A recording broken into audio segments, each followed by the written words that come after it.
ꯑꯍꯥꯟꯕꯃꯛꯇꯗ ꯃꯌꯥꯝꯕꯨ ꯏꯂꯤꯖꯥꯕꯦꯊ ꯏꯂꯥꯡꯕꯝꯅ ꯏꯀꯣꯛꯅꯣꯅ ꯈꯨꯔꯨꯝꯖꯕꯒ ꯂꯣꯏꯅꯅ ꯃꯌꯥꯝꯕꯨ ꯇꯔꯥꯝꯅ ꯑꯣꯛꯆꯔꯤ ꯉꯁꯤꯁꯨ ꯃꯌꯥꯝꯒꯤꯗꯃꯛꯇ ꯇꯦꯂꯨꯒꯨ ꯐꯤꯂꯝ ꯑꯃ ꯄꯨꯗꯨꯅ ꯂꯥꯛꯆꯔꯤ ꯐꯤꯂꯝ ꯑꯁꯤꯒꯤ ꯃꯃꯤꯡꯅ ꯑꯥꯔꯤꯌꯥ ꯐꯤꯂꯝ ꯑꯁꯤ 2004ꯒꯤ ꯖꯅꯋꯥꯔꯤ 7ꯗ ꯔꯤꯂꯤꯖ ꯇꯧꯈꯤ ꯐꯤꯂꯝ ꯑꯁꯤꯅ ꯐꯪꯈꯤꯕ IMDbꯅ 7.8ꯅꯤ Rotten Tomatoesꯅ 87% ꯐꯪꯈꯤ ꯑꯗꯨꯒ Google usersingna 93% gi like pikhiba filmni. Directorna Sukumar, producerna Dilraju. Film asi nambada changkhiba budgetna crore marini. Aduga film asina tankhiba senphamna crore kuntrani. Film asigi maru oiba character sing khara pallabada Arya gi saktamda Allu Arjun, Gita gi saktamda Anumita, Azi gi saktamda Siva Balaji. Explanation asi tawbada soikhiba yauragastu mayamna thamoi shengna ngakpiyu haina haijari hauzik mayam putna film asi kamdawano haibadu yeminarasi film asi haurakpada samudra mapanda nupa amana nushi nungona yumpham oiba sayeng ama iramba thingnabigani hariba nupa asi kanano haibadu film asine loshilakpada mayamna khangbigani maram aduna mayamna explanation asi loiba fawada yengbiyu haina haijari mathangi simda Kanyakumari da lam koiba lakpa aikoina ui bus dagi he kumtharakpada Santina Gita di kaida laikhre haiki Gita di somda samudra mapangi ithak karakpa aduda sanaduna leiramki mana adumna sanaduna leiringaida waho matu ama pairakhi maduda mana ngasagi saireng ipam adudagi oirambana pham aduda lakhi aduga waho matu adu thamlaga iramliba saireng adu parami maduda ayiba aduna Nushibabu thijabagi saireng oirambana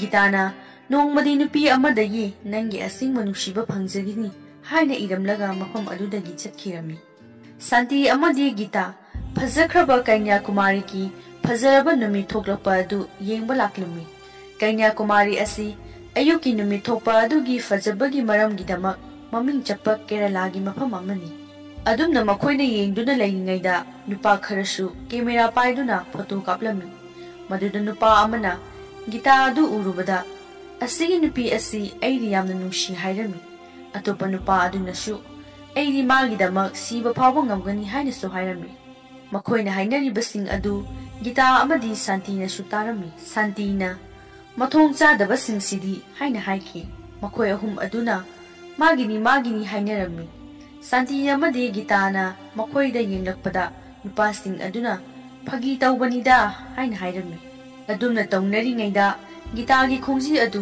isingda takhirami Santina nakhoina Gita bu nushirabadi magi damak sidrabasu khongji se khakta lakhapiyu haina hairami maduda ikhang khanghodana nupa amana ising aduda songthaki masigi matungda Gita yamna pakhana tumlambadagi hakulaki Santina Kanyakumari gi nungaitaba thawdo adu adum khallaga leirabra haina hangki khongji dugi maramna sikhiba mi adugi damakta waraga leiganu Mangonda nangna CBU haiki wasu leiti. Nanga lemina basidi yamna waida haina Santina su haiki. Asumna Santi adu class yawba thenge hairam laga Gita dasu thuna lau hairam laga chatki. Film asida ngasai khongji khunbagi chongthaki banupa adu phagolaktabadagi sikre haina thinabagi mami ama tahali. Aze magi friend kharaga gari machana laklaga basketball sanaduna leiramba miyoi khara mana phurami. Somdana Gita adu gari park tawramlaga class yawba changkhirami Azena noma lamjel competition amada Gitabu ukhirami maduda magi friends singda hairiba nupi asi kanano haina hanglami maduda magi mamanaba amana nupi adugi baming Gita kawbani hairami mipum khuningmakna mabu nungshi hai adubu mana sukya yade nangshu yaraktoba mandida haina haiki maduda Azena Skating haiba nupa aduga sinaduna Azena Gitabu thingjinaba sakhi Azena tarokadaba sing adu nupa amana mathang hairami mathangi sinda Gitana lakpada nupa kharana laknarami maduda Azena nupa amada phukhirami nupa aduna khut thage tawbada magi friend amana khut thaganu nupa asi college asida magi wa chatriba MP abataramgi machani haina hairami Gitana Azeda kauraga Kaigino nupa adu da phuri di nupa singsina asigumba trick singsi yamna sanai ngarang na ibani thingjin na hanba ngasine mi phuba horena amu restaurant da coffee thaksi hayaklani adumna hairi ngai da Azena Horen pung tarukta lakadabani hairami. Gita karishu haibu ngamdana laihawi. Ajay adu Gita na restaurant na laktabadagi yamna saukhirami. Nongalaga Ajay na Gita da nang ngarang karigi restaurant na laktribano haina hanglami. Maduda Gita na ay di karigi laktuino haina kumki. Ajay na ay nang manushi 24 hours ki manungda ay na haibasida yadragadi ay ruptagi songtharaga sigani hairamlaga chatkirami. Gita na mabu songthagadrane haina Santi da hanglami. Santi na Mase yamna ngawba nupani hekta songthagadoba mini hanasu nupa ama nangi khongjigi maramda sikredana maduna nang yamna luri waheigi oina nusi khakta haikho nangwanda wadanaba atay duna kona khanasi haramlaga Santi hektahi Dana Santi da hangki nang aina mangonda nusi haibado haihaninbra haina Santi na pami haini khumki Arya Migi mateng pangbatana masaru oijaba misakni mana angang singi huinaw ama komdagi lokhotpirami somdana Ajay adu rup amadagi songthagadobagi ready tawduna leirami Aryasu college na nauna join tawba numit oirami Gita hatu chelaktuna Ajay na songthage tawba mafam aduda laklami icham chamjabe Gita na Ajay gi pulsibu kanba pambadagi yaningda I love you hain haiki Tanja aduda Aryasu laki amadi Gita na I love you haibudo Arya na magi thamuda haibagumna thoklami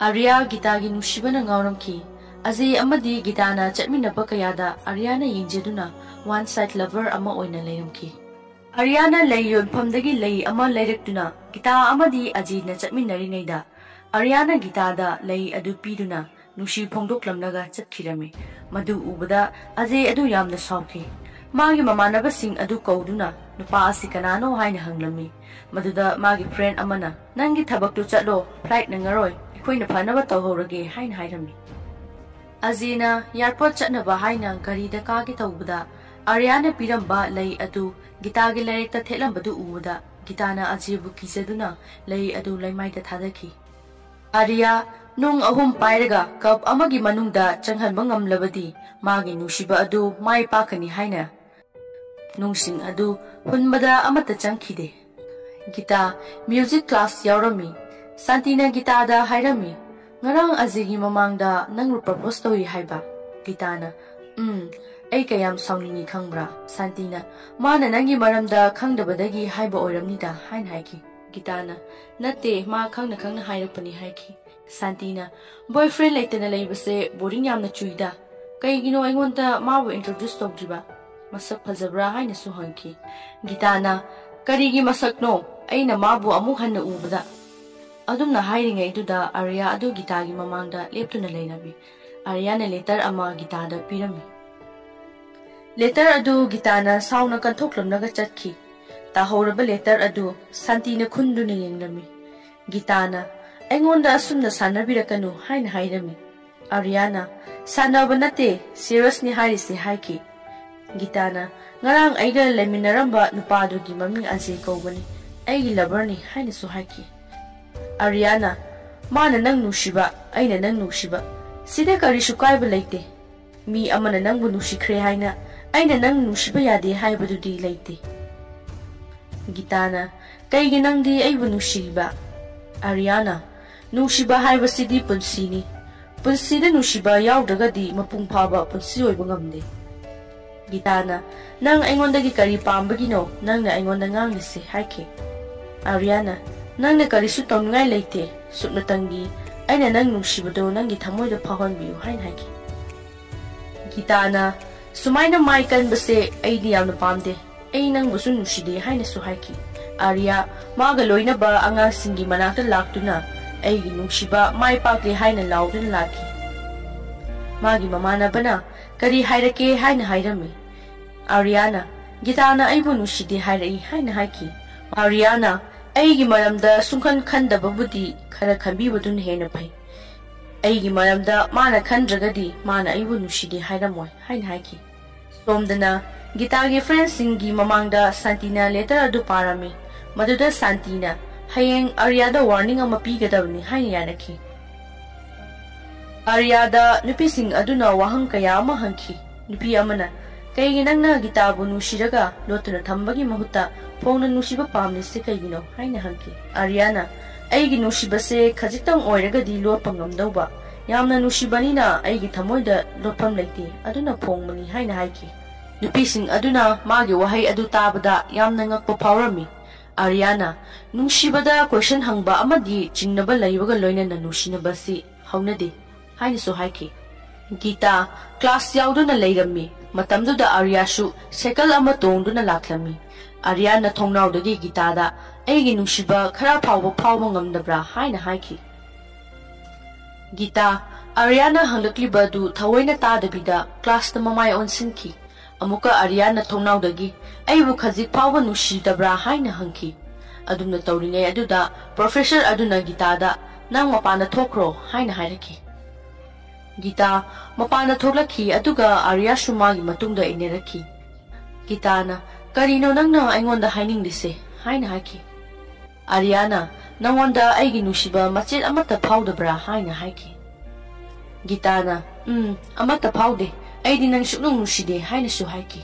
Makoina wari sum sanaduna lakpada Ariana Gitada krakos ama leire tu haiki.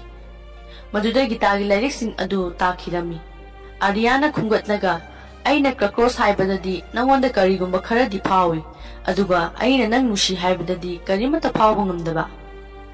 Gitana magi wa adu tabada aina nangi phawba amadi lei madudi ai nangbu suknu nushide haibasini. Ariana aduga karigi namaidu sutoklaga haiba noklaga haibasu yaina haina haiki.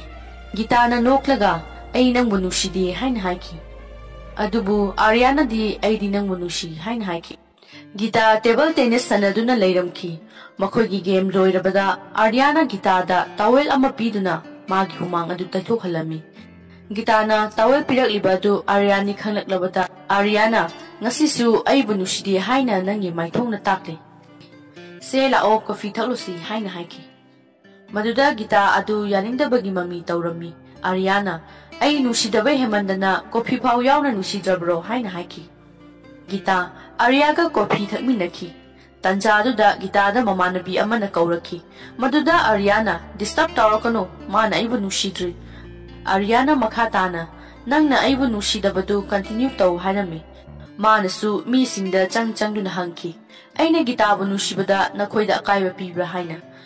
Adubu Gita amadi mayamnadi Aryagi open oiganba mataw adu angawba amagumna khankirami. Ariana su Gitada nangna aibu nushiragadi nangi mangda phaw ai soidan lakani haina haiki. Gitana tumlingaida Gita haina kaubadu taraki. Maduda Gitana hagotlaga thongnaudagi yenglubada Arya adu dream thaba signboard ama paidura lepadu urami. Aduga ngaihak leiraga Gitagi mitmangdagi mangkiba sarami. Asumna Ariana Gitabu nushijarami.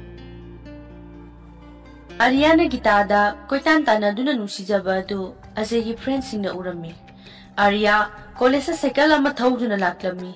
Maduda azegi friends sing aduna atamnana magi cycle chakada chai amana changhanduna disturb tawrami. Arya makhoiga manadana cycle khampamda cycle adu khamlamnaga lakhi. Maduda su nupa amana Aryada thengjinaduna Aryabu tuhalami. Arya karimata haidana lyricsing adu khungatlaga amuk chatpa hauki. Amuksu nupa amana thengjinuna tuhanki. Madudagi Arya adu sauningbaga loinana magi manakta leiramliba pochai sing adu thugaiduna magi asauba amadi magi mathauna utlami. Mana tawriba sing adu urabada Aryagi friends sing adu kirami amadi Aryagi lyricsing adu khungatlaga Azegi friends singna Aryada pirami amadi Aryana matungda tawrakanu haibagi ingi tawramnaga chatki. Aze halaklami. Ariana tawriba sing adu Aze damagi mamanaba singna tamlami. Maduda Aze adu saubaga loinana college ta laktuna Arya kaida lei haina miyoi kayada hanki. Maduda Ariana boss minute amata ngaibiko. Punasi haina su phajana punasi. Ado aiwa amata di hange. Nang Gitabu nushibra haiki. Maduda Azegi friend amana Gita nushibagi natro aikhoina laklaga nangonda Gita nushiba to o hairise. Ariana Gita nadi Aze nushi haikhrabro haise haina hanki. Azegi friend aduna ꯑꯖꯦꯅ ꯔꯨꯞꯇ ꯂꯩꯔꯤꯉꯩꯗ ꯒꯤꯇꯥꯅ ꯅꯨꯡꯁꯤ ꯍꯥꯏꯈꯤ꯫ ꯃꯗꯨꯗ ꯑꯥꯔꯤꯌꯥꯅ "ꯃꯗꯨꯗꯤ ꯋꯥ ꯂꯣꯏꯔꯦ꯫ ꯑꯖꯦꯅ "ꯀꯩꯒꯤ ꯋꯥ ꯂꯣꯏꯕ? ꯅꯪꯅ ꯀꯣꯂꯦꯖ ꯑꯁꯤꯗ ꯃꯈꯥ ꯇꯥꯅ ꯇꯝꯅꯤꯡꯂꯒꯗꯤ ꯒꯤꯇꯥꯗ ꯌꯦꯡꯕ ꯑꯃꯗꯤ ꯋꯥꯔꯤ ꯁꯥꯕ ꯇꯣꯛꯀꯗꯕꯅꯤ"꯫ ꯑꯥꯔꯤꯌꯥꯅ "ꯕꯣꯁ, ꯀꯩꯒꯤ ꯅꯪꯅ ꯒꯤꯇꯥ ꯅꯨꯡꯁꯤꯔꯒ ꯑꯗꯨꯛ ꯌꯥꯝꯅ ꯁꯥꯎꯔꯤꯅꯣ? ꯅꯕꯥꯅꯤꯅ ꯅꯨꯡꯁꯤꯅꯔꯒ ꯀꯩꯒꯤ ꯒꯤꯇꯥꯅ ꯑꯩꯉꯣꯟꯗ ꯅꯨꯡꯁꯤꯔꯛꯀꯅꯤ ꯍꯥꯏꯅ ꯄꯥꯈꯠꯂꯤꯕ? ꯅꯕꯥꯅꯤꯒꯤ ꯅꯨꯡꯁꯤꯅꯕ ꯑꯁꯤ ꯌꯥꯝꯅ ꯃꯔꯤ ꯆꯦꯠꯇꯕ ꯃꯥꯜꯂꯤ꯫ ꯅꯕꯥꯅꯤꯅ ꯆꯦꯠꯇ꯭ꯔꯒꯗꯤ ꯑꯩ ꯑꯗꯨꯝ ꯊꯥꯗꯣꯛꯄꯤꯒꯦꯗ"꯫ ꯃꯗꯨꯗ ꯑꯖꯦꯒꯤ ꯐ꯭ꯔꯦꯟ ꯑꯗꯨꯅ "ꯃꯕꯥꯅꯤꯒꯤ ꯅꯨꯡꯁꯤꯅꯕ ꯑꯁꯤ ꯌꯥꯝꯅ ꯆꯦꯠꯄ ꯃꯔꯤꯅꯤ"꯫ ꯑꯥꯔꯤꯌꯥꯅ "ꯅꯕꯥꯅꯤꯅ ꯊꯃꯣꯏ ꯁꯦꯡꯅ ꯅꯨꯡꯁꯤꯅꯔꯒꯗꯤ ꯃꯤ ꯂꯤꯁꯤꯡ ꯀꯌꯥ ꯂꯥꯛꯁꯤꯅꯨ, ꯅꯕꯥꯅꯤꯒꯤ ꯅꯨꯡꯁꯤꯅꯕꯗ ꯀꯔꯤꯁꯨ ꯀꯤꯍꯟꯕ ꯉꯝꯂꯣꯏ"꯫ ꯑꯥꯔꯤꯌꯥꯅꯁꯨ ꯕꯦꯠ ꯑꯃ ꯂꯧꯔꯒ "ꯁꯤꯁꯤꯅ ꯑꯩꯕꯨ ꯐꯨꯗꯧꯔꯤꯕ" ꯍꯥꯏꯔꯒ ꯕꯦꯠ ꯑꯗꯨ ꯊꯨꯗꯦꯛꯈꯤ꯫ ꯃꯥꯅ ꯃꯈꯥ ꯇꯥꯅ ꯍꯥꯏꯈꯤ, "ꯅꯪꯅ ꯑꯩꯉꯣꯟꯗ ꯐꯨꯔꯕꯗꯤ ꯅꯪꯒꯤ ꯅꯨꯡꯁꯤꯕ ꯑꯗꯨ ꯊꯥꯖꯕ ꯌꯥꯕ ꯅꯨꯡꯁꯤꯕ ꯅꯠꯇꯦ"꯫ ꯑꯖꯦꯒꯤ ꯐ꯭ꯔꯦꯟꯅ ꯃꯥꯒꯤ ꯅꯨꯡꯁꯤꯕꯗꯤ ꯊꯥꯖꯅꯤꯡꯉꯥꯏ ꯑꯣꯏꯕ ꯅꯨꯡꯁꯤꯕꯅꯤ ꯍꯥꯏꯔꯝꯂꯒ ꯑꯖꯦ ꯑꯗꯨ ꯄꯨꯔꯒ ꯆꯠꯈꯤ꯫ ꯃꯗꯨꯗ ꯑꯥꯔꯤꯌꯥꯅ "ꯑꯖꯦ, ꯅꯪ ꯂꯥꯏꯕ꯭ꯔꯦꯔꯤ ꯆꯠꯂꯤꯔꯥ?" ꯍꯪꯈꯤ꯫ ꯑꯖꯦꯒꯤ ꯐ꯭ꯔꯦꯟꯅ "ꯃꯥꯅꯤ, ꯀꯩꯗꯧꯒꯦ ꯍꯥꯏꯕꯅꯣ?" ꯍꯥꯏꯈꯤ꯫ ꯑꯥꯔꯤꯌꯥꯅ "ꯒꯤꯇꯥꯗꯣ ꯍꯣꯔꯦꯟ ꯏꯚꯤꯅꯤꯡꯗ ꯎꯅꯁꯤ ꯍꯥꯏꯅ ꯈꯔ ꯍꯥꯏꯕꯤꯌꯨ" ꯍꯥꯏꯈꯤ꯫ ꯑꯖꯦ ꯌꯥꯝꯅ ꯁꯥꯎꯈꯤ, ꯑꯗꯨꯕꯨ ꯃꯥꯒꯤ ꯐ꯭ꯔꯦꯟꯅ ꯐꯥꯊꯔꯗꯨꯅ ꯆꯠꯈꯤ꯫ ꯒꯤꯇꯥ ꯃꯃꯥꯒꯤ ꯐꯣꯟ ꯑꯣꯛꯂꯝꯃꯤ꯫ ꯃꯃꯥꯅ "ꯅꯪꯕꯨ ꯅꯁꯥ ꯀꯌꯥꯝ ꯀꯟꯅ ꯉꯝꯗꯕꯅꯣ?" ꯍꯥꯏꯅ ꯍꯪꯈꯤ꯫ ꯒꯤꯇꯥꯅ "ꯌꯥꯝ ꯀꯟꯅ ꯉꯝꯗꯕ ꯅꯠꯇꯦꯗ, ꯂꯥꯏꯍꯧ ꯈꯔ ꯂꯩꯕꯅꯤ" ꯍꯥꯏꯈꯤ꯫ ꯃꯃꯥꯅ "ꯍꯤꯗꯥꯛ ꯆꯥꯡ ꯅꯥꯏꯅ ꯆꯥꯎꯀꯣ"꯫ ꯒꯤꯇꯥꯅꯁꯨ "ꯆꯥꯏ" ꯍꯥꯏꯈꯤ꯫ ꯃꯃꯥ ꯑꯗꯨꯅ ꯃꯈꯥ ꯇꯥꯅꯁꯨ ꯍꯥꯏꯔꯛꯈꯤ, "ꯅꯁꯥꯗꯣ ꯌꯥꯝꯅ ꯅꯨꯡꯉꯥꯏꯇ꯭ꯔꯒꯗꯤ ꯌꯨꯝꯗ ꯑꯣꯏꯅ ꯂꯥꯛꯑꯣꯗꯅ"꯫ ꯒꯤꯇꯥꯅ "ꯌꯨꯝꯗ ꯂꯥꯛꯄꯗꯤ ꯌꯥꯔꯣꯏꯗ, ꯑꯦꯛꯖꯥꯝ ꯌꯥꯝꯅ ꯅꯛꯂꯦ" ꯍꯥꯏꯈꯤ꯫ ꯑꯗꯨꯝꯅ ꯍꯥꯏꯅꯗꯨꯅ ꯂꯩꯔꯤꯉꯩꯗ ꯒꯤꯇꯥꯒꯤ ꯃꯃꯥꯟꯅꯕꯤ ꯑꯃ ꯂꯥꯛꯇꯨꯅ ꯐꯣꯟ ꯑꯗꯨ ꯂꯧꯔꯒ "ꯑꯩꯈꯣꯏꯅ ꯒꯤꯇꯥꯕꯨ ꯐꯖꯅ ꯁꯦꯟꯅꯖꯔꯤ" ꯍꯥꯏꯔꯒ ꯐꯣꯟ ꯑꯗꯨ ꯊꯝꯈꯤ꯫ ꯑꯖꯦ ꯖꯤꯝꯗ ꯂꯩꯔꯤꯉꯩꯗ ꯒꯤꯇꯥꯒꯤ ꯐ꯭ꯔꯦꯟ ꯑꯃꯅ ꯐꯣꯟ ꯇꯧꯔꯛꯇꯨꯅ ꯒꯤꯇꯥ ꯃꯁꯥ ꯅꯨꯡꯉꯥꯏꯇ꯭ꯔꯦ ꯍꯥꯏꯔꯛꯈꯤ꯫ ꯑꯖꯦ ꯒꯤꯇꯥꯒꯤ ꯍꯣꯁꯇꯦꯜꯗ ꯆꯠꯂꯨꯈꯤꯒꯦ ꯍꯥꯏꯔꯝꯂꯒ ꯊꯣꯛꯂꯛꯈꯤ꯫ ꯑꯖꯦꯅ ꯃꯥꯒꯤ ꯕꯥꯏꯛꯇꯨ ꯁ꯭ꯇꯥꯔꯠ ꯍꯦꯛ ꯇꯧꯕꯒ ꯑꯥꯔꯤꯌꯥꯅ "ꯕꯣꯁ ꯕꯣꯁ" ꯀꯧꯗꯨꯅ ꯑꯖꯦꯒꯤ ꯃꯅꯥꯛ ꯇꯝꯅ ꯂꯥꯛꯂꯒ "ꯕꯣꯁ, ꯅꯪ ꯒꯤꯇꯥꯒꯤ ꯃꯅꯥꯛꯇ ꯆꯠꯇꯣꯏꯔꯥ? ꯑꯩꯁꯨ ꯒꯤꯇꯥ ꯎꯔꯛꯇꯕ ꯅꯨꯃꯤꯠ ꯅꯤꯅꯤ ꯁꯨꯔꯦ. ꯒꯤꯇꯥꯗꯣ ꯀꯝꯗꯧꯔꯤ ꯍꯥꯏꯕꯗꯣ ꯈꯪꯅꯤꯡꯕꯅ ꯌꯥꯗ꯭ꯔꯕꯅꯤ" ꯍꯥꯏꯈꯤ꯫ ꯑꯁꯨꯝꯅ ꯑꯖꯦ ꯑꯗꯨ ꯌꯥꯅꯤꯡꯗ ꯑꯥꯔꯤꯌꯥꯒ ꯂꯥꯛꯃꯤꯟꯅꯈꯤ꯫ ꯑꯖꯦꯅ ꯒꯤꯇꯥꯒꯤ ꯍꯩ ꯔꯥ ꯈꯔ ꯂꯩꯒꯦ ꯈꯟꯗꯨꯅ ꯍꯩ ꯔꯥ ꯌꯣꯟꯕ ꯗꯨꯀꯥꯟ ꯑꯃꯗ ꯃꯥꯒꯤ ꯒꯥꯔꯤ ꯑꯗꯨ ꯈꯥꯝꯈꯤ꯫ ꯃꯗꯨꯗ ꯑꯥꯔꯤꯌꯥꯅ "ꯕꯣꯁ, ꯀꯩꯒꯤ ꯍꯩ ꯂꯩꯗꯣꯏꯅꯣ? ꯍꯩꯁꯦ ꯄꯤꯗ꯭ꯔꯕꯗꯤ ꯒꯤꯇꯥꯅ ꯅꯨꯡꯁꯤꯔꯔꯣꯏꯒ ꯍꯥꯏꯕ꯭ꯔꯣ ꯍꯥꯏꯁꯦ? ꯑꯣ, ꯑꯗꯨ ꯑꯣꯏꯔꯗꯤ ꯂꯩꯔꯣ." ꯑꯥꯔꯤꯌꯥꯅ "ꯑꯦꯄꯜ ꯈꯔ ꯄꯤꯕꯤꯌꯨ" ꯍꯥꯏꯈꯤ꯫ ꯃꯗꯨꯗ ꯑꯖꯦꯅ ꯁꯥꯎꯅꯤꯡꯕꯒ ꯂꯣꯏꯅꯅ ꯑꯦꯄꯜ ꯑꯗꯨ ꯂꯩꯗꯕꯤꯗ ꯒꯥꯔꯤ ꯑꯗꯨ ꯊꯧꯈꯤ꯫ ꯑꯥꯔꯤꯌꯥꯅ ꯑꯦꯄꯜ ꯑꯗꯨ ꯀꯦꯟꯁꯦꯜ ꯇꯧꯕꯤꯔꯣ ꯍꯥꯏꯔꯝꯂꯒ ꯃꯈꯣꯏ ꯑꯅꯤ ꯒꯤꯇꯥꯒꯤ ꯅꯥꯛꯇ ꯂꯥꯛꯈꯤ꯫ ꯒꯤꯇꯥꯒꯤ ꯃꯔꯨꯞ ꯑꯃꯅ "ꯒꯤꯇꯥ, ꯅꯪꯒꯤ ꯅꯨꯡꯁꯤꯅꯕ ꯅꯨꯄꯥꯁꯤꯡ ꯂꯥꯛꯂꯦ" ꯍꯥꯏꯅ ꯒꯤꯇꯥꯗ ꯂꯥꯎꯗꯨꯅ ꯇꯝꯂꯝꯃꯤ꯫ ꯒꯤꯇꯥ ꯃꯁꯥ ꯅꯨꯡꯉꯥꯏꯇ ꯊꯣꯛꯂꯛꯈꯤ꯫ ꯒꯤꯇꯥꯅ ꯑꯖꯦꯗ "ꯍꯥꯏ ꯑꯖꯦ" ꯍꯥꯏꯈꯤ꯫ ꯑꯖꯦꯅꯁꯨ ꯍꯥꯏ ꯍꯥꯏꯒꯦ ꯇꯧꯕꯗ ꯑꯥꯔꯤꯌꯥꯅ "ꯍꯥꯏ ꯒꯤꯇꯥ, ꯅꯪꯒꯤ ꯅꯁꯥ ꯀꯝꯗꯧꯔꯦ? ꯍꯤꯗꯥꯛꯇꯤ ꯆꯥꯡ ꯅꯥꯏꯅ ꯆꯥꯔꯤꯀꯣ? ꯅꯨꯃꯤꯠ ꯅꯤꯅꯤ ꯍꯨꯝꯅꯤ ꯐꯖꯅ ꯄꯣꯊꯥꯔꯒ ꯑꯗꯨꯝ ꯐꯅꯤꯗ. ꯀ꯭ꯂꯥꯁ ꯃꯤꯁ ꯇꯧꯕꯒꯤꯗꯤ ꯋꯥꯒꯅꯨ. ꯅꯪꯒꯤ ꯅꯣꯠꯁꯤꯡꯗꯨꯕꯨꯗꯤ ꯑꯩꯅ ꯑꯗꯨꯝ ꯁꯤꯟꯕꯤꯔꯒꯦ." ꯃꯥꯅꯁꯨ ꯃꯈꯥ ꯇꯥꯔꯗꯨꯅ "ꯀꯔꯤꯒꯤ ꯂꯦꯞꯄꯒ ꯂꯩꯔꯤꯅꯣ? ꯁꯦ, ꯆꯤꯌꯔꯁꯤꯗ ꯐꯝꯃꯣ." ꯑꯁꯨꯝꯅ ꯑꯥꯔꯤꯌꯥꯅ ꯆꯤꯌꯔ ꯑꯗꯨ ꯒꯤꯇꯥꯗ ꯄꯤꯔꯝꯃꯤ꯫ ꯑꯗꯨꯕꯨ ꯒꯤꯇꯥ ꯑꯗꯨ ꯑꯖꯦꯗ ꯌꯦꯡꯗꯨꯅ ꯐꯝꯕ ꯉꯝꯈꯤꯗꯦ꯫ ꯑꯥꯔꯤꯌꯥꯅ ꯒꯤꯇꯥꯒꯤ ꯃꯃꯥꯟꯅꯕꯤꯁꯤꯡꯗ ꯍꯪꯈꯤ, "ꯑꯩꯁꯤꯕꯨ ꯋꯥ ꯌꯥꯝꯅ ꯉꯥꯡꯕ ꯇꯥꯔꯕ꯭ꯔꯣ ꯍꯥꯏꯁꯦ?" ꯃꯗꯨꯗ ꯒꯤꯇꯥꯒꯤ ꯃꯃꯥꯟꯅꯕꯤꯁꯤꯡꯅ ꯉꯥꯡꯗꯦ ꯍꯥꯏꯗꯨꯅ ꯀꯣꯛ ꯅꯣꯝꯂꯛꯈꯤ꯫ ꯇꯥꯟꯖꯥꯗꯨꯗ ꯁꯥꯟꯇꯤ ꯂꯥꯛꯂꯒ "ꯅꯣꯏꯕꯨ ꯉꯥꯎꯔꯕ꯭ꯔꯣ? ꯒꯤꯇꯥ ꯃꯁꯥ ꯅꯨꯡꯉꯥꯏꯇꯦ ꯍꯥꯏꯔꯒ ꯀꯔꯤꯃꯠꯇ ꯄꯨꯗꯅ ꯂꯥꯛꯂꯤꯗꯨꯕꯣ?" ꯃꯗꯨꯗ ꯑꯥꯔꯤꯌꯥꯅ "ꯑꯩꯒꯤꯗꯤ ꯄꯨꯔꯛꯏ" ꯍꯥꯏꯅ ꯃꯥꯅ ꯂꯣꯠꯅ ꯄꯨꯔꯛꯂꯤꯕ ꯍꯩꯁꯤꯡ ꯑꯗꯨ ꯄꯨꯊꯣꯔꯛꯂꯒ ꯆꯤꯌꯔ ꯑꯗꯨꯗ ꯊꯝꯃꯤ꯫ ꯑꯖꯦꯅ "ꯅꯪ ꯑꯩꯉꯣꯟꯗ ꯆꯤꯟ ꯊꯤꯕ" ꯍꯥꯏꯈꯤ꯫ ꯑꯥꯔꯤꯌꯥꯅ "ꯃꯁꯤꯗꯤ ꯏꯁꯥꯅ ꯒ꯭ꯌꯥꯟ ꯇꯥꯒꯗꯕꯅꯤ" ꯍꯥꯏꯈꯤ꯫ ꯑꯥꯔꯤꯌꯥꯅꯁꯨ ꯒꯤꯇꯥꯒꯤ ꯐ꯭ꯔꯦꯟꯁꯤꯡꯗ "ꯂꯥꯛꯑꯣ, ꯑꯩꯈꯣꯏ ꯃꯄꯥꯟꯗ ꯊꯣꯛꯂꯁꯤ. ꯑꯖꯦꯒ ꯒꯤꯇꯥꯒ ꯋꯥꯔꯤ ꯁꯥꯟꯅꯖꯁꯅꯨ" ꯍꯥꯏꯈꯤ꯫ ꯑꯥꯔꯤꯌꯥꯅꯁꯨ ꯁꯥꯟꯇꯤꯗ "ꯍꯩꯁꯤꯡꯁꯦ ꯅꯪꯅ ꯈꯔ ꯖꯨꯁ ꯁꯦꯝꯂꯒ ꯒꯤꯇꯥꯗ ꯈꯔ ꯄꯤꯊꯛꯄꯤꯌꯨ" ꯍꯥꯏꯔꯝꯂꯒ ꯃꯄꯥꯟꯗ ꯆꯠꯈꯤ꯫ ꯑꯖꯦꯅ ꯒꯤꯇꯥꯗ ꯆꯩꯈꯤ, "ꯃꯁꯤ ꯄꯨꯝꯅꯃꯛꯁꯦ ꯅꯪꯅ ꯊꯣꯛꯍꯟꯕꯅꯤ. ꯅꯪꯅ ꯃꯥꯒ ꯀꯣꯐꯤ ꯊꯛꯃꯤꯟꯅꯔꯝꯗ꯭ꯔꯒꯗꯤ ꯉꯁꯤ ꯊꯣꯛꯂꯤꯕꯁꯦ ꯊꯣꯛꯂꯝꯂꯣꯏꯗꯕꯅꯤ. ꯑꯩꯅ ꯊꯤꯡꯂꯕꯁꯨ ꯑꯩꯒꯤ ꯅꯨꯡꯁꯤꯕꯁꯦ ꯊꯥꯖꯕ ꯌꯥꯗꯕ ꯅꯨꯡꯁꯤꯕ ꯑꯣꯏꯒꯅꯤ ꯍꯥꯏ. ꯑꯗꯨꯅ ꯑꯩ ꯀꯣꯛ ꯌꯥꯝꯅ ꯁꯥꯍꯜꯂꯦ." ꯒꯤꯇꯥ ꯑꯥꯔꯤꯌꯥꯅ ꯄꯤꯔꯛꯄ ꯑꯦꯄꯜ ꯑꯗꯨꯗ ꯌꯦꯡꯂꯨꯕꯗ "ꯑꯩꯒꯤ ꯅꯨꯡꯁꯤꯕꯕꯨ ꯈꯪꯕꯤꯌꯨ" ꯍꯥꯏꯕꯁꯤ ꯑꯦꯄꯜ ꯑꯗꯨꯗ ꯊꯥꯔꯝꯕꯗꯨ ꯒꯤꯇꯥꯅ ꯊꯦꯡꯅꯈꯤ꯫ Arya nung ahum paiduna container amada nung sing adudagi nung ama container aduda chang mangamlabadi magi nusiba du success oiba haina thajaga loinana nung sing adu hulami adubu anidi miss oirami maduda magi mamanaba aduna boss aigi idea ama leire kaigumba nung asida changrabadi boss ki nusiba si success oiba haina thajarasi Aryana su yabaga loinana nung adu hunmada handak mukti changlami Aryana mamanaba aduna kaigino boss ona taina behekta thoklise maduda Aryana ai sumbada thajaba laite subna tangi nung singsina container da changlapakanda ai thajagani haike aze amadi gita park amada laklami azena college da su Aryana maram oiraga nanga wari phajana sanaba phangde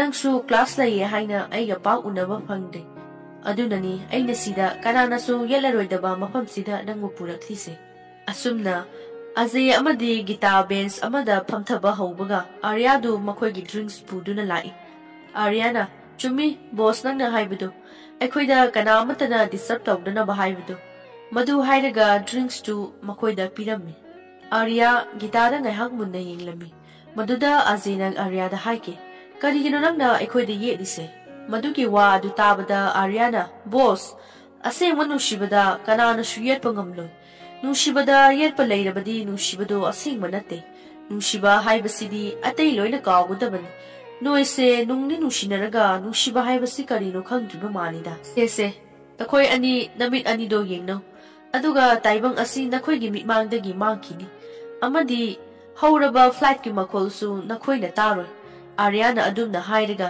mamit pangthorakpada aze amadi gita adu magi manaktagi leiramdre Aryana makhoi kai chekre hairami somdana azegi mamanaba amana nupi ama urami maduda mana skating haiba nupa aduda nupi lakle haina ingit pirami nupi adu nupa aduna skating tawba nupa aduga thengjinna hanki nupi aduna munna yenglamlaga karigumba ama mari irami nupa aduna yamna harawna laklaga yengbadadi namitsu phajana udabra haina sawningmangi mawongda irami maduda magi friends sina mangonda nokna birami Valentine Day da Aryana mafam amada phamduna leirami tanja aduda aze amadi gita sulaklami azena Aryadu leiramba urabada aze mafam adudagi lainingdabagi mami utlami maduda magi marup amana kaidore hangki azena asigi Arya se aigi brain se sagadabuga chap manabase maduda Santina masu yamna phaba mine magi haibabu khara open oigali sidani nangna mabu friend oiradi problem amata leiroi nushiba haibasidi negative oiba thaba kaya urakani tanja aduda azegi marup ama magi girlfriend adu puraga laklami adubu aze adu thoke tawrabada magi friend aduna kaigi thoke tawrino hangki azena Arya se aingonda yamna yetpa mine aduna ai hainade haiki magi friend aduna nupi yaudana nushiba nupa siro ai yauringaida nangonda kanana disturb tawduino ngasidi aikhoina oina Arya de disturb tawrushilao haiki Aryana karigumba ama semduna laibadu azena Aryada hai hairaga kinthahanki Aryana azena na gita se aigidamukta mafam asida pubirappakidamak thagatchari haiduna aze amadi gitada Valentine's Day gi wish piki atai friends singsu Aryana phamhalamki Aryana karigumba ama kawba sarga azibu koktokhi aduga mana gitaga thangnaba chair aduda phamki aduga azeda haiki Nangdi nungtigi gitaga phaminabani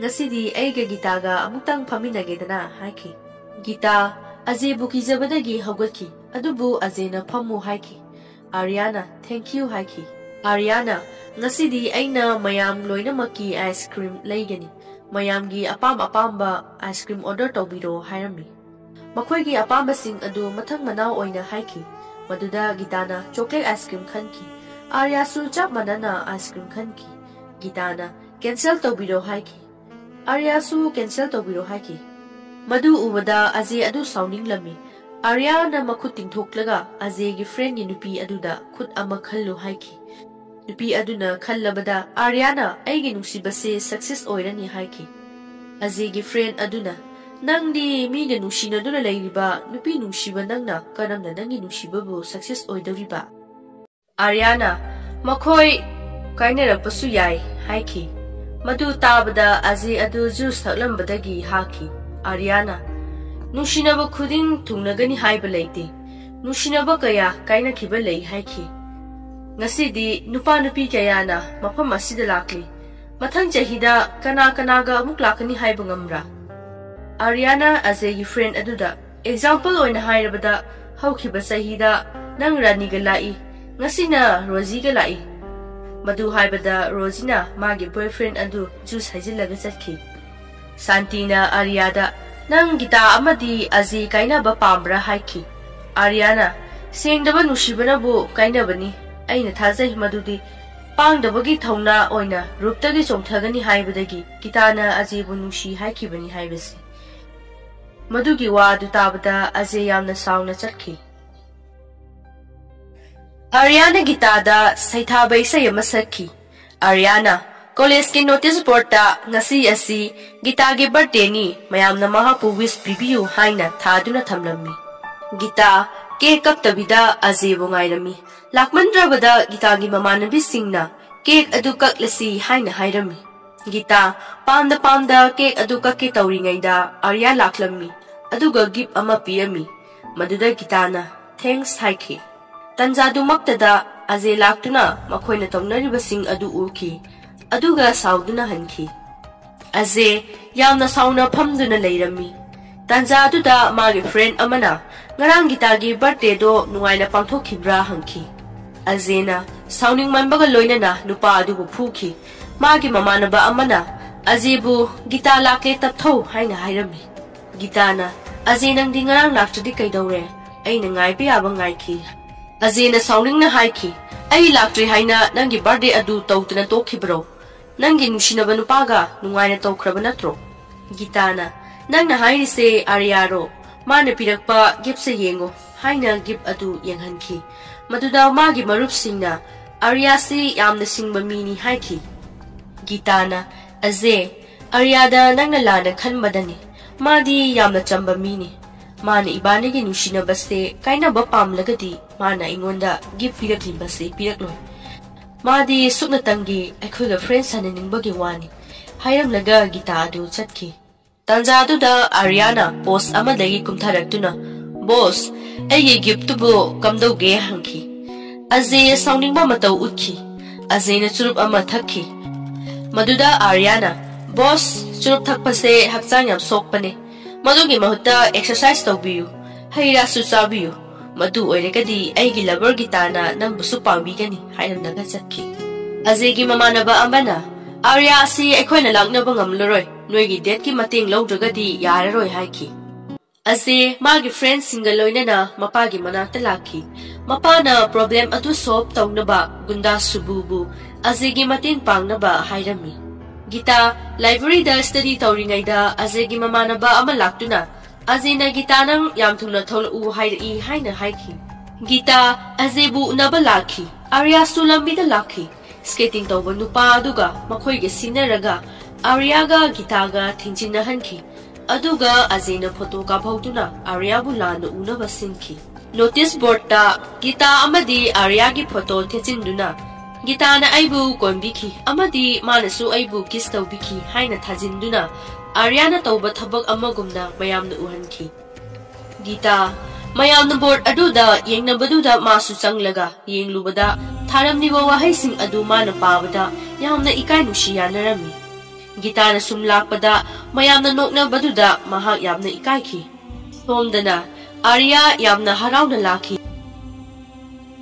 ꯒꯤꯇꯥꯅ ꯑꯥꯔꯤꯌꯥꯒꯤ ꯃꯃꯥꯏꯗ ꯈꯨꯕꯥꯛꯅ ꯊꯥꯔꯝꯃꯤ ꯒꯤꯇꯥꯅ ꯅꯪꯅ ꯃꯔꯝ ꯑꯣꯏꯔꯒ ꯉꯁꯤꯗꯤ ꯑꯩꯁꯦ ꯃꯌꯥꯝꯅ ꯅꯣꯛꯅꯕ ꯍꯥꯏꯕꯗꯨ ꯑꯣꯏꯔꯤ ꯅꯪꯅ notice ꯕꯣꯔꯗꯇ ꯑꯣꯏꯗꯕ ꯀꯌꯥ ꯊꯥꯖꯤꯟꯗꯨꯅ ꯑꯩꯕꯨ ꯂꯝꯆꯠ ꯅꯥꯏꯗꯕꯤ ꯑꯃ ꯑꯣꯏꯅ ꯎꯍꯜꯂꯤ ꯀꯩꯗꯧꯅꯨꯡꯗꯁꯨ ꯑꯩꯕꯨ ꯅꯪꯒꯤ ꯑꯣꯏꯕ ꯍꯥꯏꯕꯗꯨꯗꯤ ꯑꯣꯏꯊꯣꯛꯂꯔꯣꯏꯗꯕꯒ ꯋꯥꯅꯤ ꯅꯪꯅ ꯐꯅ ꯀꯥꯏꯅꯅꯕ ꯁꯤꯜꯂꯒꯁꯨ ꯑꯩꯗꯤ ꯑꯖयꯗ ꯈꯛꯇ ꯂꯨꯍꯣꯡꯒꯅꯤ ꯑꯖयꯅ ꯑꯩꯒꯤ ꯄ꯭ꯔꯣꯕ꯭ꯂꯦꯝ ꯄꯤꯕ ꯅꯠꯇꯦ ꯅꯪꯅꯦ ꯑꯩꯒꯤ ꯄ꯭ꯔꯣꯕ꯭ꯂꯦꯝ ꯄꯤꯔꯤꯁꯦ ꯅꯪ ꯂꯩꯇꯕ ꯃꯐꯝꯗꯨꯗꯅꯦ ꯑꯩꯅ ꯅꯨꯡꯉꯥꯏꯗꯣꯏꯁꯦ ꯑꯩ ꯅꯪꯕꯨ ꯁꯨꯛꯅꯨꯡ ꯅꯨꯡꯁꯤꯗꯦ ꯑꯥꯔꯤꯌꯥꯅ ꯁꯨꯝ ꯂꯥꯛꯄꯗ ꯑꯖयꯒꯤ ꯀꯥꯡꯕꯨꯅ ꯃꯥꯕꯨ ꯌꯥꯝꯅ ꯊꯤꯅ ꯐꯨꯕꯤꯈꯤ ꯑꯥꯔꯤꯌꯥꯒꯤ ꯐ꯭ꯔꯦꯟꯁꯤꯡꯅ ꯑꯥꯔꯤꯌꯥꯕꯨ ꯂꯥꯌꯦꯡꯂꯤꯕ ꯍꯣꯁꯄꯤꯇꯥꯜ ꯑꯗꯨꯗ ꯂꯥꯛꯂꯝꯃꯤ ꯑꯥꯔꯤꯌꯥꯅ ꯅꯣꯇꯤꯁ ꯕꯣꯔꯗꯇ ꯑꯩꯒꯤ ꯑꯅꯥꯕ ꯐꯍꯜꯂꯤꯕ ꯍꯣꯁꯄꯤꯇꯥꯜ ꯑꯁꯤ ꯑꯩ ꯌꯥꯝꯅ ꯁꯥꯎꯅꯤꯡꯉꯤ ꯍꯥꯏꯗꯨꯅ ꯅꯣꯇꯤꯁ ꯕꯣꯔꯗꯇ ꯏꯔꯝꯃꯤ ꯅꯣꯇꯤꯁ ꯑꯗꯨ ꯎꯕꯗ ꯃꯈꯣꯏꯅ ꯈꯪꯈꯤ ꯃꯗꯨꯗꯤ ꯑꯥꯔꯤꯌꯥ ꯐꯈ꯭ꯔꯦ ꯍꯥꯏꯕꯗꯨ ꯑꯖꯦ ꯌꯥꯝꯅ ꯍꯔꯥꯎꯅ ꯗꯦꯟꯁ ꯇꯧꯗꯨꯅ ꯂꯩꯔꯝꯃꯤ꯫ ꯒꯤꯇꯥꯗ ꯃꯥꯅ ꯗꯦꯟꯁ ꯇꯧꯅꯕ ꯍꯥꯏꯈꯤ꯫ ꯒꯤꯇꯥꯗꯤ ꯌꯥꯅꯤꯡꯈꯤꯗꯦ꯫ ꯑꯖꯦꯅ ꯅꯝꯐꯨꯗ ꯒꯤꯇꯥꯒꯤ ꯃꯁꯥ ꯁꯣꯛꯅꯕ ꯇꯧꯔꯨꯕꯗ ꯑꯖꯦ ꯑꯗꯨ ꯒꯤꯇꯥꯅ ꯏꯟꯊꯣꯛꯈꯤ꯫ ꯑꯖꯦ ꯌꯥꯝꯅ ꯁꯥꯎꯅꯤꯡꯈꯤ꯫ ꯑꯖꯦ ꯂꯝꯖꯦꯜ ꯄ꯭ꯔꯦꯛꯇꯤꯁ ꯇꯧꯔꯤꯉꯩꯗ ꯅꯨꯄꯥ ꯑꯃꯅ ꯉꯔꯥꯡ ꯅꯨꯄꯤꯗ ꯀꯤꯁ ꯇꯧꯕ ꯐꯪꯍꯧꯗꯕ꯭ꯔꯥ ꯍꯪꯈꯤ꯫ ꯃꯗꯨꯗ ꯑꯖꯦꯅ ꯃꯥꯗꯤ ꯑꯩꯒꯤ ꯅꯨꯡꯁꯤꯅꯕ ꯅꯨꯄꯤꯅꯤ ꯍꯥꯏꯈꯤ꯫ ꯅꯨꯄꯥ ꯑꯗꯨꯅ ꯃꯗꯨꯅꯔ ꯃꯥꯅ ꯅꯪꯕꯨ ꯏꯟꯊꯨꯔꯤꯗꯣ ꯍꯥꯏꯈꯤ꯫ ꯑꯖꯦ ꯁꯥꯎꯅꯤꯡꯕꯒ ꯂꯣꯏꯅꯅ ꯅꯨꯄꯥ ꯑꯗꯨꯒꯤ ꯐꯨꯔꯤꯠ ꯑꯗꯨ ꯄꯥꯏꯈꯤ꯫ ꯅꯨꯄꯥ ꯑꯗꯨꯅ ꯅꯪꯅ ꯑꯩꯒꯤ ꯐꯨꯔꯤꯠ ꯈꯛꯇ ꯅꯠꯇꯦ ꯄꯥꯏꯔꯛꯀꯗꯕ, ꯃꯤ ꯃꯌꯥꯝ ꯑꯃꯒꯤꯁꯨ ꯄꯥꯏꯔꯛꯈꯤꯅꯤ ꯍꯥꯏꯈꯤ꯫ ꯑꯖꯦ ꯃꯥꯒꯤ ꯃꯃꯥꯟꯅꯕꯁꯤꯡꯗ ꯍꯪꯈꯤ, ꯃꯥꯅ ꯍꯥꯏꯔꯤꯁꯤ ꯆꯨꯝꯕ꯭ꯔꯥ? ꯉꯁꯤ ꯐꯥꯎꯕ ꯒꯤꯇꯥꯁꯦ ꯑꯩꯒꯤ ꯂꯚꯔꯅꯤ ꯍꯥꯏꯕ ꯈꯪꯗꯦ ꯍꯥꯏꯔꯤꯕꯁꯤ꯫ ꯃꯥꯅ ꯑꯩꯒꯤ ꯅꯨꯡꯁꯤꯅꯕ ꯑꯃꯒꯨꯝꯅ ꯊꯕꯛ ꯇꯧꯕꯤꯔꯒꯗꯤ ꯑꯁꯨꯝꯅ ꯃꯤꯅ ꯈꯜꯂꯤꯕꯁꯦ ꯈꯜꯂꯣꯏꯗꯕꯅꯤ꯫ ꯑꯖꯦ ꯉꯥꯏꯍꯥꯛ ꯈꯜꯂꯒ ꯍꯥꯏꯈꯤ, ꯑꯩꯈꯣꯏ ꯇꯨꯔ ꯑꯃ ꯄ꯭ꯂꯥꯟ ꯇꯧꯔꯁꯤ꯫ ꯃꯗꯨꯗ ꯑꯩꯅ ꯃꯥꯕꯨ ꯑꯩꯒꯤ ꯂꯚꯔꯅꯤ ꯍꯥꯏꯅ ꯃꯤꯌꯥꯝꯒꯤ ꯃꯃꯥꯡꯗ ꯇꯥꯛꯀꯅꯤ ꯍꯥꯏꯈꯤ꯫ ꯇꯥꯟꯖꯥ ꯑꯗꯨꯗ ꯒꯤꯇꯥ ꯂꯥꯛꯈꯤ꯫ ꯑꯖꯦꯒꯤ ꯃꯃꯥꯟꯅꯕꯤ ꯑꯃꯅ ꯒꯤꯇꯥꯗ ꯍꯪꯈꯤ, ꯒꯤꯇꯥ ꯅꯪꯗꯤ ꯉꯔꯥꯡ ꯑꯖꯦꯕꯨ ꯏꯟꯊꯨꯕ꯭ꯔꯥ ꯍꯥꯏꯅ꯫ ꯒꯤꯇꯥꯅ ꯃꯥꯒꯤ ꯀꯦꯔꯦꯛꯇꯔꯗꯣ ꯆꯨꯝꯊꯣꯛꯇꯕꯗꯒꯤ ꯏꯟꯊꯨꯈꯤꯕꯅꯤ ꯍꯥꯏꯈꯤ꯫ ꯑꯖꯦꯅ ꯅꯪꯁꯦ ꯑꯩꯒꯤ ꯂꯚꯔ ꯑꯃ ꯑꯣꯏꯕꯒꯤ ꯀꯤꯁ ꯇꯧꯒꯦ ꯍꯥꯏꯔꯨꯕꯅꯤ꯫ ꯅꯪꯗꯤ ꯑꯩ ꯅꯨꯡꯁꯤꯕ ꯅꯠꯇꯦ, ꯁꯨꯞꯅꯇꯪꯒꯤ ꯃꯑꯣꯡ ꯁꯥꯕ ꯃꯤꯅꯤ ꯍꯥꯏꯈꯤ꯫ ꯑꯗꯨꯝꯅ ꯍꯥꯏꯅꯕꯗꯨꯗ ꯑꯖꯦꯒꯤ ꯃꯃꯥꯟꯅꯕꯁꯤꯡꯅ ꯑꯖꯦꯕꯨ ꯆꯤꯔꯣꯜ ꯇꯧꯈꯤ꯫ ꯑꯖꯦ ꯅꯪꯅ ꯑꯗꯨꯝ ꯇꯧꯔꯗꯤ ꯑꯥꯔꯤꯌꯥꯅ ꯍꯥꯏꯔꯝꯕ ꯋꯥꯗ ꯇꯥꯈꯤꯅꯤ꯫ ꯃꯥꯒꯤ ꯐ꯭ꯔꯦꯟ ꯑꯃꯅꯁꯨ ꯅꯣꯏꯅ ꯇꯧꯕꯗꯨ ꯇꯥꯗꯨꯅ ꯂꯩꯔꯤ ꯍꯥꯏꯈꯤ꯫ ꯑꯖꯦꯒꯤ ꯃꯃꯥꯟꯅꯕ ꯑꯃꯅ ꯇꯨꯔ ꯑꯃ ꯑꯩꯈꯣꯏꯅ ꯁꯤꯜꯂꯤ ꯍꯥꯏꯈꯤ꯫ ꯒꯤꯇꯥꯅ ꯀꯔꯤ ꯇꯨꯔꯅꯣ ꯍꯪꯈꯤ꯫ ꯑꯖꯦꯒꯤ ꯃꯃꯥꯟꯅꯕꯅ ꯇꯨꯔ ꯍꯥꯏꯕꯗꯤ ꯅꯨꯡꯁꯤꯅꯕ ꯈꯛꯇꯒꯤ ꯇꯨꯔ ꯑꯃ꯫ ꯃꯗꯨꯗ ꯒꯤꯇꯥꯅ ꯑꯩꯗꯤ ꯌꯥꯎꯔꯣꯏ ꯍꯥꯏꯈꯤ꯫ ꯑꯖꯦꯅ ꯒꯤꯇꯥ ꯌꯥꯎꯔꯔꯣꯏ ꯍꯥꯏꯕꯗ ꯁꯥꯎꯔꯗꯨꯅ ꯑꯩꯅ ꯍꯥꯏꯗ꯭ꯔꯣ ꯃꯥꯅ ꯑꯩꯕꯨ ꯅꯨꯡꯁꯤꯕ ꯅꯠꯇꯦ, ꯑꯗꯨꯅꯅꯤ ꯃꯥꯅ ꯆꯠꯂꯔꯣꯏ ꯍꯥꯏꯔꯤꯁꯤ ꯍꯥꯏꯈꯤ꯫ ꯇꯥꯟꯖꯥꯗꯨꯗ ꯅꯨꯄꯥ ꯑꯃꯅ ꯑꯖꯦꯗ ꯑꯖꯦ ꯅꯪ ꯀꯣꯆꯅ ꯂꯥꯛꯑꯣ ꯍꯥꯏꯌꯦ ꯍꯥꯏꯅ ꯀꯧꯈꯤ꯫ ꯃꯗꯨꯗ ꯑꯖꯦꯅ ꯑꯩ ꯌꯥꯎꯔꯔꯣꯏ ꯍꯥꯏꯈ꯭ꯔꯣ ꯍꯥꯏꯔꯝꯂꯒ ꯁꯥꯎꯅ ꯆꯠꯈꯤ꯫ ꯑꯖꯦꯒꯤ ꯃꯃꯥꯟꯅꯕꯅ ꯒꯤꯇꯥ ꯅꯪ ꯇꯨꯔ ꯆꯠꯄꯗꯣ ꯑꯃꯨꯛꯇ ꯌꯥꯔꯦ ꯍꯥꯏꯌꯨ, ꯅꯠꯇ꯭ꯔꯒꯗꯤ ꯃꯥꯒꯤ ꯐ꯭ꯌꯨꯆꯔꯁꯦ ꯃꯥꯡꯂꯒꯅꯤ ꯍꯥꯏꯈꯤ꯫ ꯒꯤꯇꯥ ꯑꯖꯦꯒꯤ ꯃꯅꯥꯛꯇ ꯂꯥꯛꯇꯨꯅ ꯑꯖꯦ ꯑꯩꯅ ꯇꯨꯔ ꯆꯠꯂꯔꯣꯏ ꯍꯥꯏꯔꯨꯕꯒꯤꯔ ꯅꯪꯅ ꯂꯝꯖꯦꯜ ꯌꯥꯎꯔꯔꯣꯏ ꯍꯥꯏꯔꯤꯁꯦ? ꯐꯔꯦ, ꯅꯪꯅ ꯀꯔꯤꯒꯨꯝꯕ ꯂꯝꯖꯦꯜ ꯑꯁꯤ ꯊꯣꯏꯔꯒꯗꯤ ꯑꯩ ꯇꯨꯔ ꯑꯗꯨ ꯆꯠꯀꯦ ꯍꯥꯏꯔꯝꯂꯒ ꯒꯤꯇꯥ ꯆꯠꯈꯤ꯫ ꯑꯖꯦ ꯍꯔꯥꯎꯅ ꯂꯩꯍꯧꯈꯤ꯫ ꯂꯝꯖꯦꯜ ꯀꯝꯄꯤꯇꯤꯁꯟꯒꯤ ꯃꯇꯝ ꯑꯣꯏꯔꯛꯂꯝꯃꯤ꯫ ꯑꯖꯦꯒꯤ ꯃꯔꯨꯞꯁꯤꯡꯁꯨ ꯂꯝꯖꯦꯜ ꯍꯦꯛ ꯂꯣꯏꯕꯒ ꯇꯨꯔ ꯆꯠꯂꯅꯤ ꯈꯟꯕꯒ ꯂꯣꯏꯅꯅ ꯄꯣꯠꯆꯩ ꯄꯨꯗꯨꯅ ꯂꯥꯛꯂꯝꯃꯤ꯫ ꯇꯁꯦꯡꯕꯗꯤ ꯃꯥꯒ ꯆꯦꯟꯃꯤꯟꯅꯒꯗꯕ ꯃꯤꯁꯤꯡ ꯑꯗꯨ ꯑꯖꯦꯒꯤ ꯃꯤ ꯉꯥꯛꯇ ꯑꯣꯏꯅ ꯈꯪꯍꯧꯗꯅ ꯑꯥꯔꯤꯌꯥꯁꯨ ꯂꯝꯖꯦꯜ ꯆꯦꯟꯐꯝ ꯑꯗꯨꯗ ꯂꯥꯛꯈꯤ꯫ ꯑꯖꯦꯒꯤ ꯃꯔꯨꯞ ꯑꯃꯅ ꯉꯁꯤꯗꯤ ꯇꯨꯔ ꯀꯦꯟꯁꯦꯜ ꯑꯣꯏꯔꯦ ꯍꯥꯏꯈꯤ꯫ ꯂꯝꯖꯦꯜ ꯆꯦꯟꯕ ꯍꯧꯈꯤ꯫ ꯑꯖꯦꯅ ꯁꯤꯜꯂꯒ ꯑꯥꯔꯤꯌꯥꯕꯨ ꯈꯨꯗꯤ ꯊꯤꯍꯟꯈꯤ꯫ ꯑꯥꯔꯤꯌꯥꯅ ꯑꯃꯨꯛ ꯍꯧꯒꯠꯇꯨꯅ ꯑꯖꯦꯗꯒꯤ ꯍꯦꯟꯒꯠꯇꯨꯅ ꯂꯝꯖꯦꯜ ꯑꯗꯨ ꯊꯣꯏꯈꯤ꯫ ꯑꯥꯔꯤꯌꯥꯅ ꯑꯖꯦꯗ ꯕꯣꯁ ꯅꯪꯅ ꯑꯩꯉꯣꯟꯗ ꯐꯨꯈꯤꯕꯒꯤꯗꯤ ꯑꯩ ꯁꯥꯎꯗꯦ, ꯑꯗꯨꯕꯨ ꯒꯤꯇꯥꯅ ꯄꯥꯝꯗꯕ ꯇꯨꯔ ꯑꯗꯨ ꯆꯠꯇꯅꯕ ꯍꯥꯏꯅ ꯂꯝꯖꯦꯜ ꯑꯁꯤ ꯊꯣꯏꯕꯅꯤ꯫ ꯑꯥꯔꯤꯌꯥꯒꯤ ꯃꯃꯥꯟꯅꯕꯅ ꯍꯪꯈꯤ, ꯅꯪꯕꯨ ꯒꯤꯇꯥꯒꯤ ꯃꯃꯥꯡꯗ ꯑꯃꯨꯛ ꯍꯟꯅ ꯎꯠꯂꯔꯣꯏ ꯍꯥꯏꯔꯒ ꯅꯪ ꯀꯩꯒꯤ ꯑꯃꯨꯛ ꯂꯥꯛꯂꯤꯕ? ꯑꯥꯔꯤꯌꯥꯅ ꯍꯣꯏ ꯑꯩꯁꯦ ꯄ꯭ꯔꯣꯃꯤꯁꯇꯤ ꯉꯥꯛꯀꯟꯕ ꯃꯤꯅꯤ, ꯑꯗꯨꯅ ꯒꯤꯇꯥꯗ ꯑꯃꯨꯛ ꯍꯟꯅ ꯌꯦꯠꯂꯔꯣꯏ ꯈꯜꯂꯤ꯫ ꯃꯈꯣꯏꯅ ꯑꯃꯨꯛ ꯑꯥꯔꯤꯌꯥꯗ ꯍꯪꯈꯤ, ꯑꯗꯨꯗꯤ ꯅꯪ ꯒꯤꯇꯥꯕꯨ ꯅꯨꯡꯁꯤꯕ ꯇꯣꯛꯂꯗ꯭ꯔꯥ ꯍꯥꯏꯅ꯫ ꯑꯥꯔꯤꯌꯥꯅ ꯅꯨꯡꯁꯤꯕꯕꯨ ꯇꯔꯥꯏꯅ ꯂꯧꯕ ꯌꯥꯕ꯭ꯔꯅꯦ ꯍꯥꯏꯈꯤ꯫ ꯑꯥꯔꯤꯌꯥꯅ ꯍꯔꯥꯎꯅ ꯏꯁꯩ ꯁꯛꯂꯤꯉꯩꯗ ꯃꯥꯒꯤ ꯃꯥꯡꯗ ꯑꯖꯦꯅ ꯒꯤꯇꯥꯕꯨ ꯒꯥꯔꯤꯗ ꯍꯥꯞꯇꯨꯅ ꯄꯨꯈꯤ꯫ ꯑꯥꯔꯤꯌꯥꯅ ꯃꯥꯒꯤ ꯃꯃꯥꯟꯅꯕꯒꯤ ꯀꯞ ꯑꯗꯨꯗ ꯅꯨꯡ ꯑꯃꯨꯛ ꯍꯨꯟꯈꯤ꯫ ꯃꯗꯨꯗ ꯆꯪꯈꯤ꯫ ꯃꯥꯒꯤ ꯃꯃꯥꯟꯅꯕ ꯑꯗꯨ ꯍꯔꯥꯎꯅ ꯑꯥꯔꯤꯌꯥꯅ ꯅꯨꯡ ꯑꯗꯨꯅ ꯆꯪꯈꯤꯕꯒꯤ ꯋꯥꯔꯤ ꯁꯥꯔꯤꯉꯩꯗ ꯑꯖꯦꯅ ꯑꯥꯔꯤꯌꯥꯒꯤ ꯃꯀꯣꯛꯇ ꯖꯨꯁ ꯍꯩꯊꯗꯨꯅ ꯍꯥꯏꯈꯤ, ꯅꯪꯅ ꯂꯝꯖꯦꯜ ꯀꯌꯥꯔꯛ ꯊꯣꯏꯔꯒꯁꯨ ꯒꯤꯇꯥꯕꯨꯗꯤ ꯅꯪꯅ ꯉꯝꯂꯣꯏ꯫ ꯉꯁꯤꯁꯨ ꯒꯤꯇꯥꯅ ꯅꯪꯕꯨ ꯅꯨꯡꯁꯤꯕ ꯉꯝꯗꯅ ꯂꯩꯔꯤ꯫ ꯑꯖꯦꯅ ꯀꯩꯒꯤꯅꯣ ꯇꯨꯃꯤꯟꯅ ꯂꯩꯔꯗꯤ ꯋꯥ ꯉꯥꯡꯉꯨꯗꯅ ꯍꯥꯏꯈꯤ꯫ ꯑꯥꯔꯤꯌꯥꯅ ꯑꯩ ꯅꯣꯏꯗ ꯑꯃꯨꯛ ꯍꯟꯅ ꯌꯦꯠꯂꯔꯣꯏ ꯍꯥꯏꯈꯤ꯫ ꯑꯖꯦꯅ ꯅꯪꯅ ꯑꯩꯈꯣꯏꯗ ꯌꯦꯠꯄꯗꯣ ꯑꯗꯨꯝ ꯌꯦꯠꯂꯨ ꯍꯥꯏꯈꯤ꯫ ꯑꯥꯔꯤꯌꯥꯅ ꯕꯣꯁ ꯒꯤꯇꯥꯅ ꯅꯪꯉꯣꯟꯗ ꯀꯌꯥꯔꯛ ꯅꯨꯡꯁꯤ ꯍꯥꯏꯈꯤꯒꯦ ꯍꯪꯈꯤ꯫ ꯑꯖꯦꯒꯤ ꯐ꯭ꯔꯦꯟ ꯑꯃꯅ ꯍꯥꯏꯔꯛꯈꯤ, ꯑꯃꯨꯛ ꯈꯛꯇꯪ ꯍꯥꯏꯈꯤ ꯍꯥꯏꯅ꯫ ꯑꯥꯔꯤꯌꯥꯅ ꯕꯣꯁ ꯃꯥꯅ ꯅꯪꯕꯨ ꯅꯨꯡꯁꯤꯕꯒꯤ ꯆꯥꯡꯗꯒꯤ ꯃꯥꯅ ꯑꯩꯕꯨ ꯅꯨꯡꯁꯤꯗꯕꯅ ꯍꯦꯜꯂꯤ, ꯇꯥꯛꯄꯗꯤ ꯃꯥꯅ ꯅꯪꯒꯤ ꯏꯊꯤꯜ ꯐꯥꯎꯕꯕꯨꯗꯤ ꯑꯩꯒꯤꯏꯊꯤꯜ ꯐꯥꯎꯕꯅ ꯍꯦꯜꯂꯤ ꯍꯥꯏꯕꯅꯤ꯫ ꯃꯔꯝꯁꯤꯅ ꯒꯤꯇꯥꯅ ꯅꯪꯕꯨꯗꯤ ꯌꯥꯝꯅ ꯂꯥꯏꯅ ꯀꯥꯎꯈꯤꯅꯤꯗ, ꯑꯗꯨꯕꯨ ꯑꯩꯕꯨꯗꯤ ꯀꯥꯎꯕ ꯁꯨꯡꯉꯝ ꯉꯝꯂꯣꯏ ꯍꯥꯏꯔꯝꯂꯒ ꯑꯥꯔꯤꯌꯥ ꯆꯠꯈꯤ꯫ ꯑꯖꯦ ꯃꯥꯒꯤ ꯃꯃꯥꯟꯅꯕꯁꯤꯡꯒ ꯋꯥ ꯈꯟꯅꯔꯝꯃꯤ꯫ ꯑꯖꯦꯅ Aryana aibo ngasi phawba apang madum siri maduna gitabu aina luhonglaga magi oidana basinba tabani haiki Ajay gi mamana bana boss na lawriba wareto hungbiganu college ki lamchensu Aryana thoikre kaigumba gitasu mangonda nusikragadi nangi maida student mayamsina tinsipam tarani maduna hangchit asi college ki farewell ni maduda nangi date gita asi aigi lover ni hairo haiki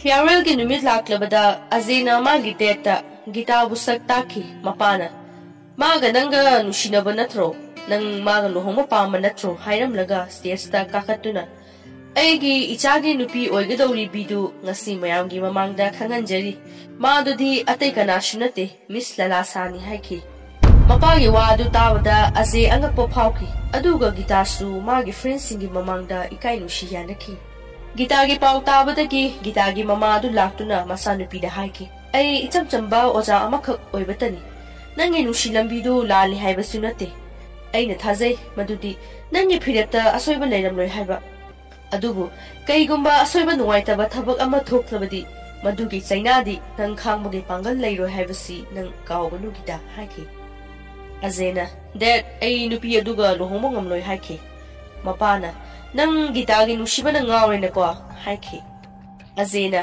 gitagi wa tokro aina nupi aduga hek lohonglabadi college pumana aibo angawbani hainerani haiki Ajay gi mapana aishu kaigumba gitaga nanga luhonglabadi step pumba sina aibo apang mani hainerani haiki Ajay mapagi wadu tabada sauning badagi table da leiramliba pochai thugaibada magi makhut adu soki madudagi magi mapana hidak thabiki Ajay gi mapana gunda subuda gitagi mathakta thabak khara taunaba hairami Aryaga leiminariba angangsing aduna Aryabu gitagi nakta chatnaba hairami Aryana yadrabada angangsing adu oina gitagi nakta laktuna gitada makhoigi uncle Aryana kayagi matik nusige haibadu phongduklingaida Aryasu lakhi Santina Arya Ajay gi mi laklaga makhoina gitada ki halami haiki Gitana Aryada nangi plan gi matung ina thoklaba natra Ajay ibani kaineraga nangna pelaba natra haiki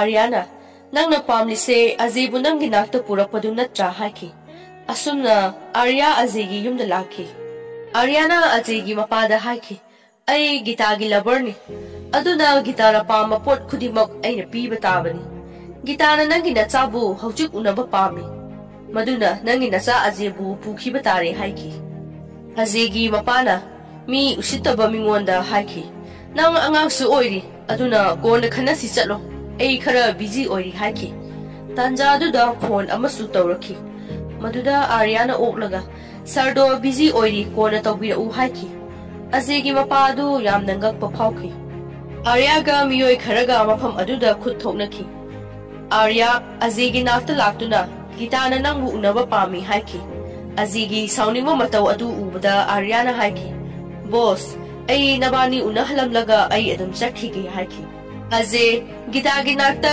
Aryana purakhi gita amadi Ajay unahanki Aryana boss wa khannagadaba leiragadi khana horo ngaihak leiragadi makhoi lakpasu yai haiki asumna gita amadi Ajay wa tanakhi somnana Aryana thamoi shokna harmonica khongduna thamoi gi awaba pothari Santina laktuna nangna tawrisi kaino haiki Aryana aina mabu aitagi oiningi aduga magi aningbasu thunghanba pami haiki Santina Arya gi lengbanda pairubada Aryana nangna tawrisi kaino gitana lana ukhini haina Santi da phagi tawki aduga Santi adu mafam adudagi chatkhi khanghaudana gunda subugi kangbu adu Ajay bu thiba lakhi Arya Ajay amadi gita chelakhi makhoina sum chelakpada subuna iron stick ama hulakhi adubu Aryana makhoi ba paktha handuna gita da sokan khide makhoi boys hostel da Aryana pushinki gunda subugi kangbu dusu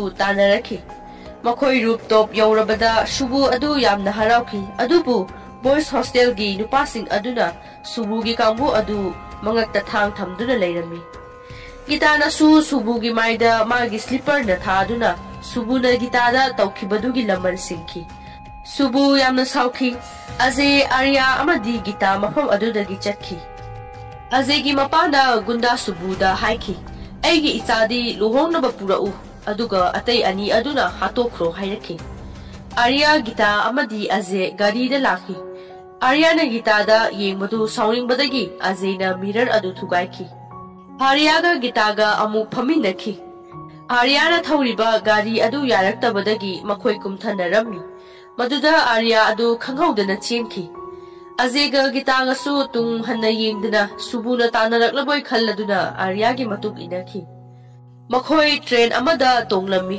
ꯃꯗꯨꯗ ꯑꯖꯦꯅ "ꯃꯈꯣꯏ ꯇꯥꯟꯅꯔꯛꯄ꯭ꯔꯥ?" ꯍꯥꯏꯅ ꯍꯪꯈꯤ꯫ ꯑꯥꯔꯤꯌꯥꯅ "ꯇꯥꯟꯅꯔꯛꯇꯦ, ꯑꯩꯈꯣꯏꯅ ꯍꯥꯟꯅ ꯂꯥꯛꯂꯗꯤ ꯃꯈꯣꯏꯅ ꯑꯩꯈꯣꯏꯕꯨ ꯐꯥꯕ ꯉꯝꯂꯣꯏ ꯈꯟꯕꯗꯒꯤ ꯆꯦꯜꯂꯛꯄꯅꯤ" ꯍꯥꯏꯈꯤ꯫ ꯃꯗꯨꯗ ꯒꯤꯇꯥ ꯑꯗꯨ ꯁꯥꯎꯕꯒ ꯂꯣꯏꯅꯅ ꯍꯥꯏꯈꯤ, "ꯅꯪꯅ ꯑꯩꯁꯦ ꯄꯥꯈꯠꯍꯜꯂꯤꯁꯤ ꯀꯩꯒꯤꯅꯣ? ꯑꯩ ꯋꯥꯔꯒ ꯅꯪꯅ ꯅꯨꯡꯉꯥꯏꯕ꯭ꯔꯥ ꯍꯥꯏꯅ?" ꯃꯈꯣꯏꯅ ꯍꯥꯏꯔꯤꯕꯁꯤꯡ ꯑꯗꯨ ꯇꯥꯗꯅꯕ ꯍꯥꯏꯅ ꯑꯥꯔꯤꯌꯥꯅ ꯃꯅꯥ ꯃꯦꯟꯁꯤꯜꯂꯝꯃꯤ꯫ ꯑꯖꯦ ꯑꯃꯁꯨꯡ ꯒꯤꯇꯥ ꯁꯤꯠ ꯑꯗꯨ ꯊꯥꯗꯣꯛꯂꯒ ꯆꯠꯈꯤ꯫ ꯑꯥꯔꯤꯌꯥꯅ ꯍꯟꯅ ꯌꯦꯡꯂꯨꯕꯗ ꯃꯈꯣꯏ ꯂꯩꯔꯝꯈꯤꯗꯦ꯫ ꯑꯥꯔꯤꯌꯥꯅ ꯇꯣꯃꯦꯇꯣ ꯔꯥꯏꯁ ꯄꯨꯗꯨꯅ ꯂꯥꯛꯂꯒ, "ꯕꯣꯁ, ꯒꯤꯇꯥꯗꯣ ꯆꯥꯛ ꯂꯥꯝꯂꯝꯕ ꯌꯥꯏ, ꯑꯗꯨꯅ ꯆꯥꯛꯁꯦ ꯄꯤꯔꯨꯆꯣ" ꯍꯥꯏꯔꯝꯃꯤ꯫ ꯑꯖꯦꯅ "ꯅꯪꯒ ꯑꯩꯒꯗꯤ ꯃꯥꯟꯅꯕ ꯌꯥꯔꯣꯏ" ꯍꯥꯏꯈꯤ꯫ ꯑꯥꯔꯤꯌꯥꯅ "ꯒꯤꯇꯥꯅ ꯁꯣꯝꯗ ꯆꯥꯛ ꯂꯥꯝꯕꯅ ꯁꯤꯗꯧꯔꯦ, ꯑꯗꯨꯒ ꯅꯪꯅ ꯁꯤꯗ ꯅꯨꯡꯉꯥꯏꯅ ꯆꯨꯔꯨꯞ ꯊꯛꯂꯤꯕ, ꯑꯗꯨꯔꯣ ꯅꯪꯅ ꯃꯥꯕꯨ ꯁꯦꯡꯅ ꯅꯨꯡꯁꯤꯔꯤꯁꯦ?"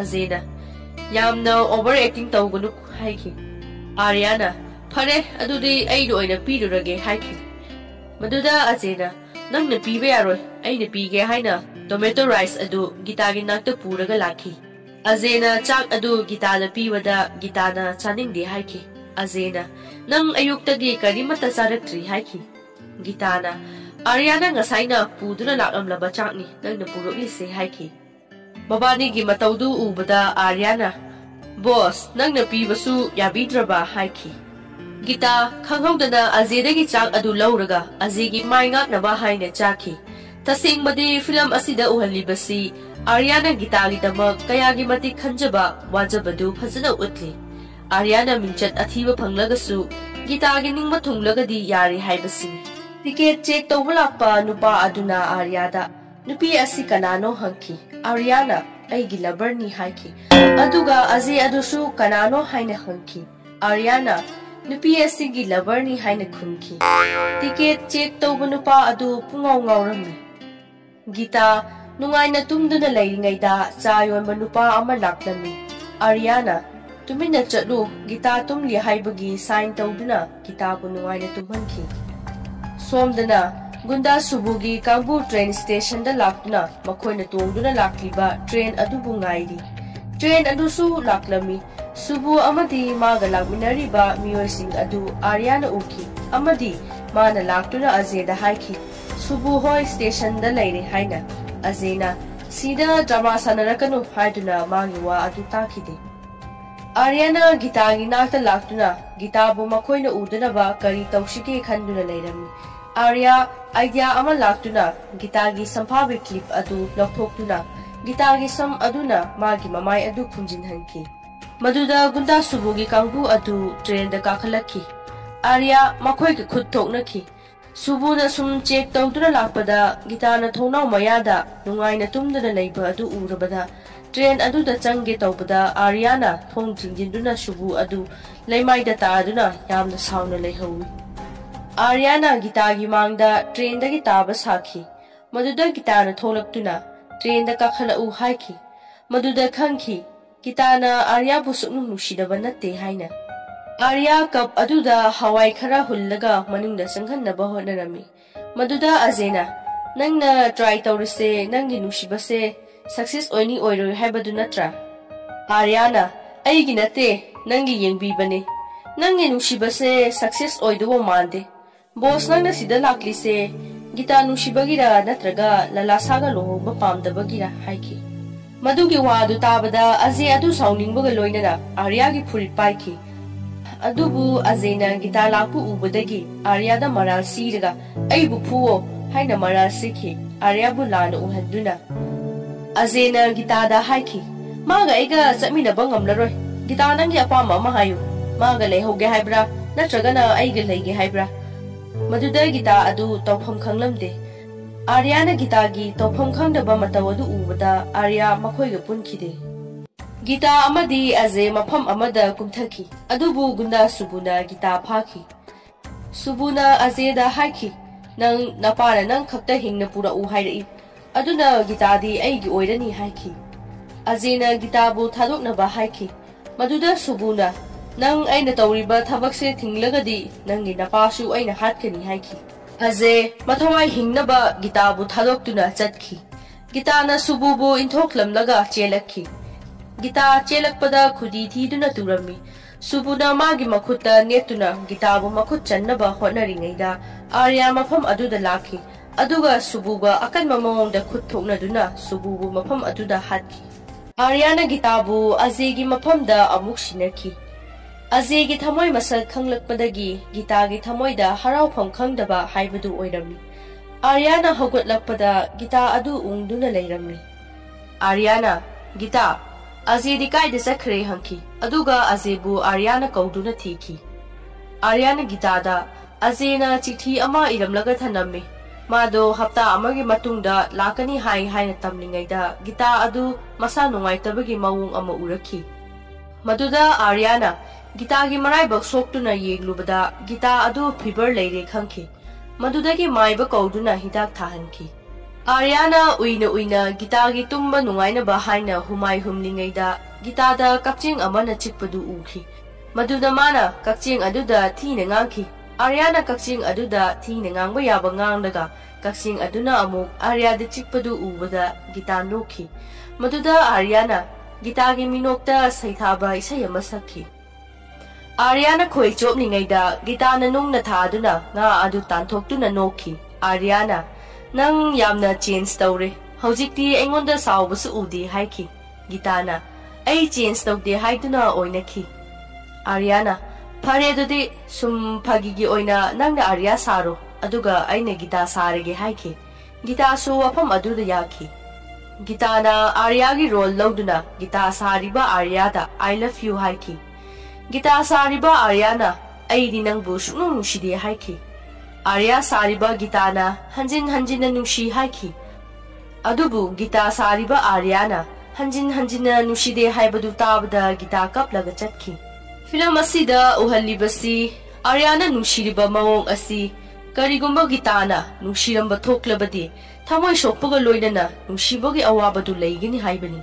Amaromdana Aryana nushiriba mawong asi waba nushibani haibadu film asina fajana utli. Gita temple amada lai khurumba laki. Matamduda Aryana gitabu kauraki. Lai sebari aduna kayada chamkhraba angangno masi mama mapa leiba angang sunate. Piklingaidagi magi mama na hundok piramlaba. Mana hek haiba imana aibu magi nushibabu khaktani thamnamba. Aduna nushiba haibasi amaga share tawduna hingbaduni mana pamnisi. Laushin ba haitraba mingonda da pithok patana masaruk oiraba angangni. Lai sebari aduna su makhatana. Aidi waduna leiribani magi tungni damakta khanbada. Adubu hojikti nangsu leirabani na karisu waningai leiteda. Gitana Aryabu yamna nushiba phawduna Arya ki nakta laki. Aryana Gita isorna kari hairake Azay lakpagi maramdaga hairapro hanki. Gitana nangna azena sithi iramba sariba karigino maduda Arya adu nakong mensinduna Gitana ngangbirani khanduna leiki. Adubu Gitana di Aryana nakong mensiliba du udabana Arya da haiki. Nangna aibu yamna nushi haiba khangi. Nangna nangi nushibabu aigi thamoida leheninki. Aidi nushinaba haiba midusu natte. Nangi naraldi aibu nanga nganna thingna hogdaba haibasini. Adu oidunasu nangbu aina nungshiraroidabadi natte haiki. Tanjaduda Azay magi mapaga laki.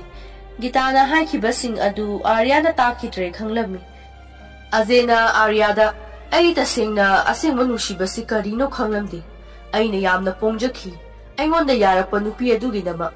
Adubu ngasidi khangle asengba nushiba haibatu. Masi pumnamakse Aryana ngondagi hawjikti aigi ipaga aiga yauduna ngasidi Gitabu lawba laklabani haiki. Gita Azaygi wadu tabada tawphrom khanglamde. Azaygi mapadu changlaktuna haiki. Gita aina nangonda awaba yamna pikhre. Adubu hawjikti aina ichagi aningbada yedaroi. Numit aduda Azayna haikide madudi ai Gita yaudana hingba ngamloi haina. Azayna haiki Dad nangna sinliba nupi adu pamde haina. Madugi wa adu tabada Gita Ajena mabu nungsiba yaude haibasi khangki. Adubu Gita gi haingamdaba matauna karimata haiba ngamdana ningamdana leikhi. Ajegi mapana Aryada Arya nangna tawrido aina thagatli. Ajena su nangonda Gitabu thamnamnaga chatpa ngamlise masadagi nangonda na hena thajai haibado utlibani. Nangshu magi luhongbada achauba thawdang lawgadabani haibaga loinana Gitada chatlasi haiki. Arya amadi Gita yamna nungsinana yengnaki. Adubu kathokpatana saruk oiraba Aryana harauba saraga haiki. Problem solve oire. Gita nangshu harauramani khangi. Nangi aningba thunglabani haibaga loinana makhoi chatpa hauki. Makhoina sum lakpada Gitana Arya gi khudang pairakhi. Arya yamna nungsiba amadi angakpa phauki. Ajena urabada nungairaroi khanduna phagi tahanki. Asuna Gita Aryada wa amata phau haiba ngamdana ningamdana chatki. Luhongbagi numit laklabada Aryana mayamgi seba sing fazana tawki. Aryana sum lakpada Santi adu leptuna leirami. Aryana Santi da haiki. Santi chango Gita do manungda leihobani. Santi na Aryada khubak na thaduna haiki. Kapo mikuba si phau nang na noklaga leiba ngamli. Nangi thamoida kapli haiba khangi. Adubu mapanda na nungaiba saba haina warona hairamlaga Santi adu chatki. Arya thamoi sokna nungaitana leihowi.